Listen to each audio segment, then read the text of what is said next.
I'm Ethan. I'm from Marlton, New Jersey. Me and my friend, we were going to Airsoft just to for my birthday. And so I ended up meeting this guy. His name was Scott, and he was a pastor. And I heard somebody say his name, and I questioned him, like, "Oh, you're a pastor, for Christian?" And so he's like, "Yeah." And then I sort of just dove right into my testimony. And he really enjoyed hearing it, and he's like, "Wow, for you to be 17, like that confident in your testimony is really good."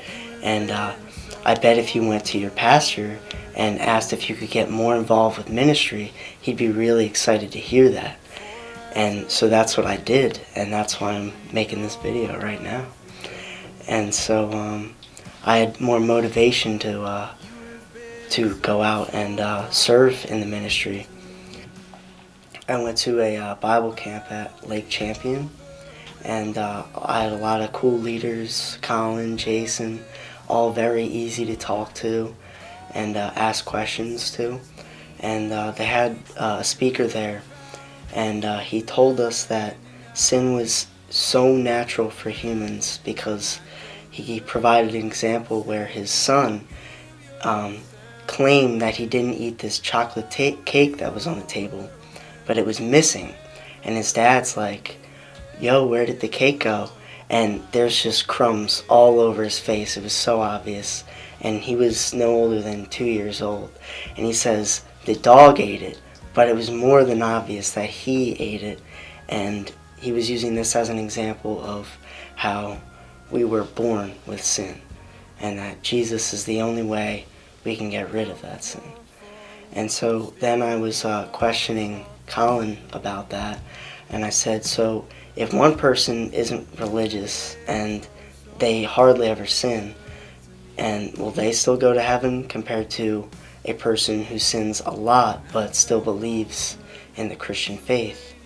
And he said that the person that believes in the Christian faith will go to heaven because all of their sins will be cleansed by Jesus, and the person who isn't religious and sins very little, even though he has very little sin, he still won't go to heaven because that's not cleansed at all. I always pray for leadership from God and guidance and situations at school and stuff, and to bring me closer to his plan.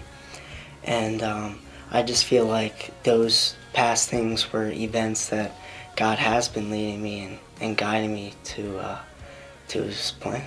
I have this verse of the day thing on my Bible app, and it just pulls up a random verse from the Bible.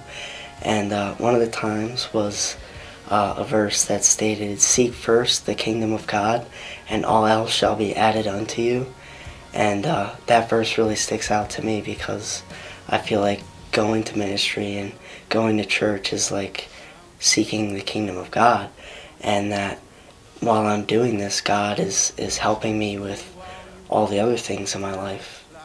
So something that I say to myself when I'm stressed out or in a difficult situation is I say, God's got my back, and I've seen that a lot through my life. Like when the accident happened, I wasn't thinking about how God had my back, but He did have my back.